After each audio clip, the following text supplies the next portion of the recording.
सर्वाधिक वर्षा रेकर्ड करा मयूरभंज जिलार बारिपदा ठारे 75.2 मिलीमीटर रेनफॉल आउ सब जगह मोस्टली हल्का मध्यम वर्षा रेकर्ड करा।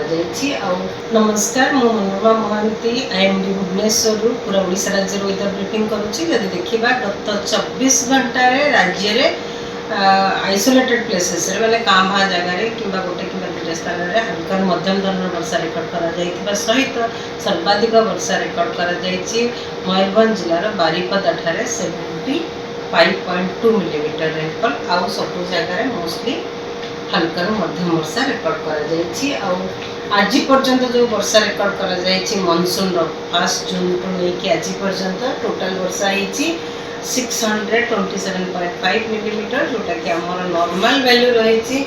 615.6 मिलीमीटर जहाँफल कि वर्तमान राज्य में 2% अबव नॉर्मल रेनफॉल रही।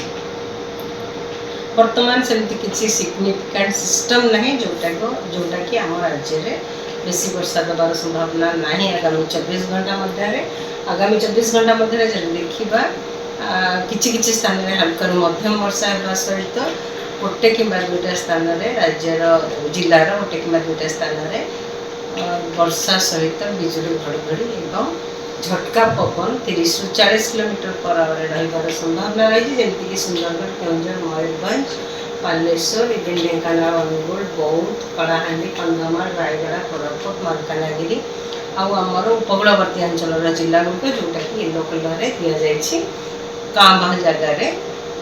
वर्षा सहित बिजुली घड़घड़ी रही संभावना रही से येलो वार्निंग दि जाए। काली जब देखा काली वर्षा अनेक स्थान में हल्का मध्यम धरण वर्षा होगा संभावना रही सहित प्रबल वर्षा गोटे कि दुटा स्थान में जमीक मयूरभंज, केन्दुझर जिले में होगार संभावना रही सहित राज्यर किसी स्थान में वर्षा सहित बिजुली घड़घड़ी और झटका पवन भी रही संभावना रही जमीक 30 ରୁ 40 किलोमीटर पर आवर पूरा येलो कलर करा किंतु किसी स्थान में कि गोटे कि दुटा स्थान में राज्य जिलार बिजुली घड़घड़ी होगार संभावना रही। आदि 7 तारीख देखा 7 तारीख क्या वर्षा आहरी वृद्धि पाइबार संभावना रही जोटा कि अधिकांश स्थान में हल्का मध्यम धरण वर्षा रहा सहित बिजुली घड़घड़ी झटका पवन भी रही संभावना रही आमर उत्तर ओडिशा पाखापाखि उपकूलवर्ती अंचल जिला गुड़िक बिजुली सहित घड़घड़ी और झटका पवन भी रही संभावना रही सहित प्रबल वर्षा गोटे कि दुटा स्थान में रही संभावना रही जमीक मयूरभंज, केन्दुझर, सुंदरगढ़, झारसुगुड़ा, संबलपुर, सोनपुर, देवगढ़, संबलपुर जिले सहित येलो कलर अलग जिला गुड़िक बिजुली घड़घड़ी सहित वर्षा होगा संभावना रही।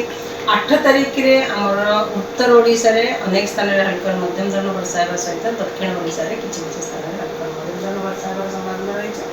सहित प्रबल वर्षा गोटे कि दुटा स्थान में जमीक सुंदरगढ़ आउ झारसुगुड़ा जिले में होगार संभावना रही आमर अभ्यंतर ओडिशा जिला गुड़िक वर्षा सहित बिजुली घड़घड़ी और झटका पवन भी 30 ରୁ 40 किलोमीटर पर आवर रही संभावना रही। 9 तारीख का किसी स्थान में हल्का मध्यम धरण वर्षा रहा सहित बिजुली घड़घड़ी और झटका पवन 30 ରୁ 40 किलोमीटर पर आवर गोटे कि दुटा स्थान में रही संभावना रही अभ्यंतर ओडिशा जिला गुड़िक 11 तारीख में 12 तारीख में 10 तारीख में 11 तारीख में किसी स्थान में हल्का मध्यम धरण वर्षा संभावना रही टाइम विशेष वार्निंग नहीं फिशरमैन वार्निंग भी नहीं।